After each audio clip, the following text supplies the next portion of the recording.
Hey, so welcome to What's That Jam? So today is my very first video on here, and what I wanted to talk about was something special, which is this new album that I just picked up from Linkin Park Meteora. Not the first time I got this album. This is a Because Sound Matters copy. It's a one step of Linkin Park's Meteora album, which is pretty dope. It comes numbered. This one's number 2149 of 3000. And sound quality on this thing's pretty amazing. Really happy with that. Surprised it was a single disc, not a double, not a 2 LP. But regardless, it sounds great. Got to listen to it last night when I received it. So it got me thinking about doing a video and talking about Linkin Park and kind of a little bit of a background history of my relationship to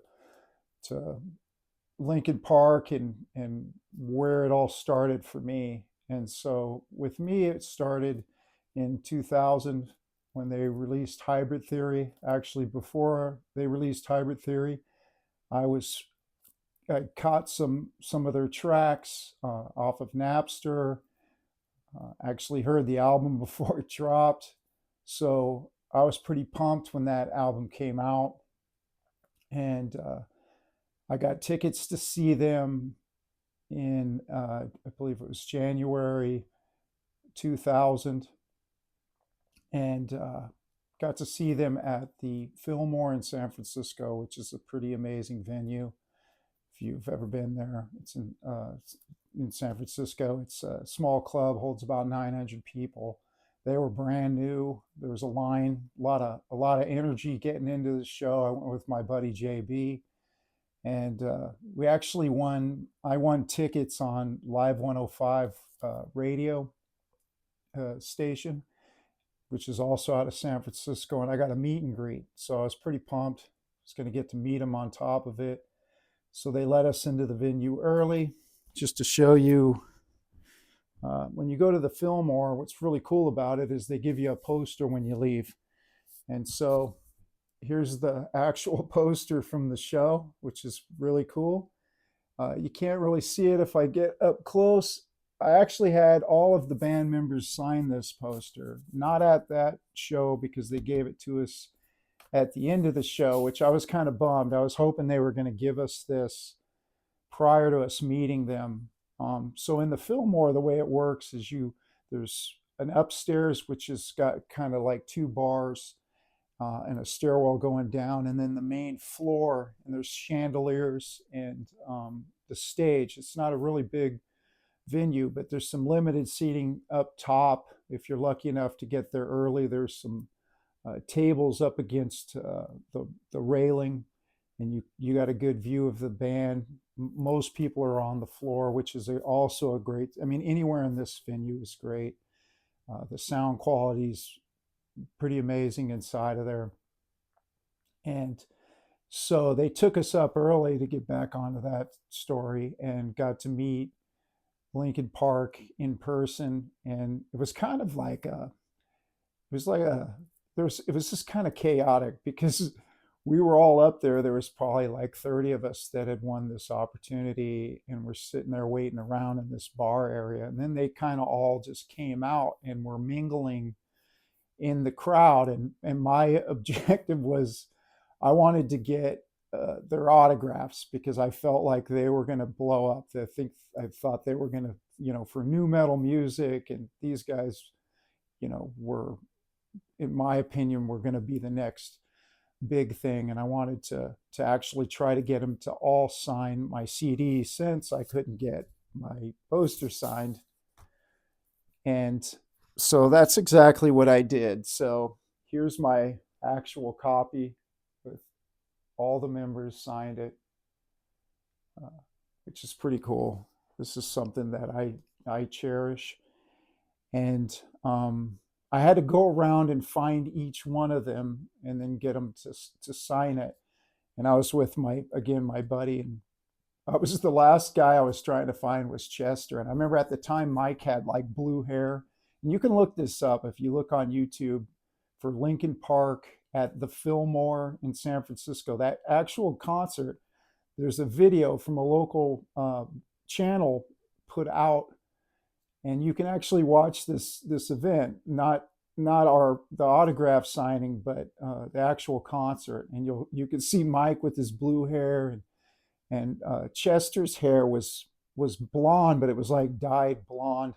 And they were brand new. They were only had been out for like 3 months. They weren't really that big. And we tracked down Chester, which was pretty cool. And he was the last guy who I got to sign this. And we actually got to chat with him. And I remember my friend was asking him.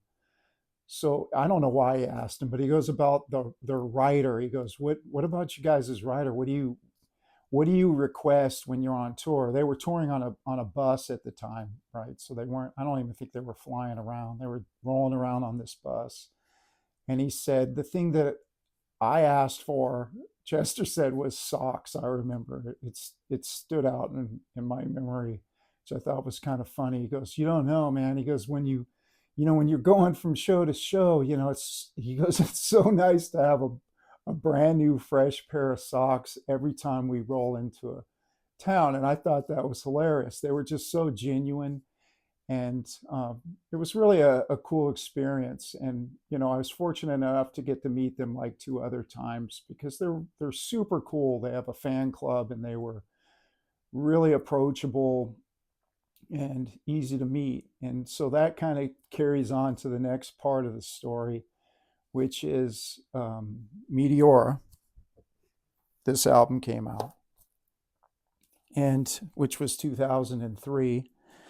And so they toured on that, and then they came out with a book. And so again, another just a random thing. I went to our local Best Buy I forget, I was going to pick up something at Best Buy at the time. I went in the morning, and when I went in, I seen this Linkin Park poster, and I went over and I go, "What's that?" And it said, "Oh, if you buy this book, you can get a front of the line pass, and they're going to be here tomorrow, and you can meet them." And this was in 2004.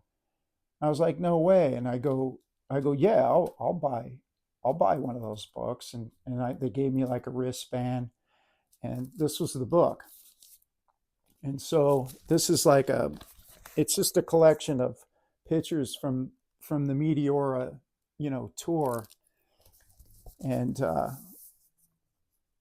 I got this and went back that night, and I thought, they said they were going to sign the book, and I thought, you know what, I'm going to bring my poster. I'm going to roll it up and just try to see if I can get these guys, because I was determined to get this Fillmore poster signed. This one, which it is signed. I just didn't. I regret not having it like silver Sharpies or gold Sharpies. They were just signing with black ink at the time. And anyway, I got to meet each one of them. And again, another cool story was I slapped this thing on the table, and I remember they were all looking at it, and they go, "I remember that show." They were like talking to each other. And it was really cool because I was like the only one who had, probably the only one who probably has this poster that's actually autographed. And Chester seen it again, and he goes, "Dude, I got that poster hanging up in my house." And I go, "Get out of here." And then later I seen on, I think it was a Cribs or something, they went to his house, and you could probably find that on YouTube too. And sure enough, he has this poster hanging in his house, and I seen it myself later. And they were all really cool. They were all like, "Man, you sure you want to sign?" I go, "Yeah, man, I want to sign this thing." It was just a great moment.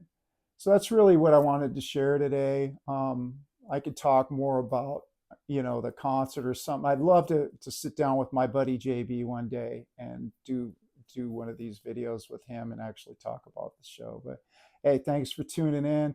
Please subscribe, and peace.